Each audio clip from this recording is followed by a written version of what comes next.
जेकर सजना हो परदेसी ओ करे दहराद होला बेसी। मन करे के माहुर खाके मर जाई हम आजे। फगुआ अब फीका लागे, फगुआ अब फीका लागे। गाना तो हम ऐसे ही गा देनी है, काहे कि हम उनका बहुत बड़ा फ़ैन हैं।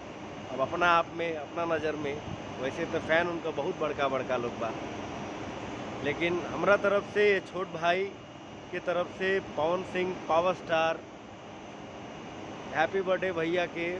और भैया हमेशा ऐसे खुश रहें, मस्त रहें, जहाँ भी रहें स्वस्थ रहें और झंडा ऐसे ही भोजपुरी का गाड़ते रहें। जय हो। हैप्पी बर्थडे पवन भैया।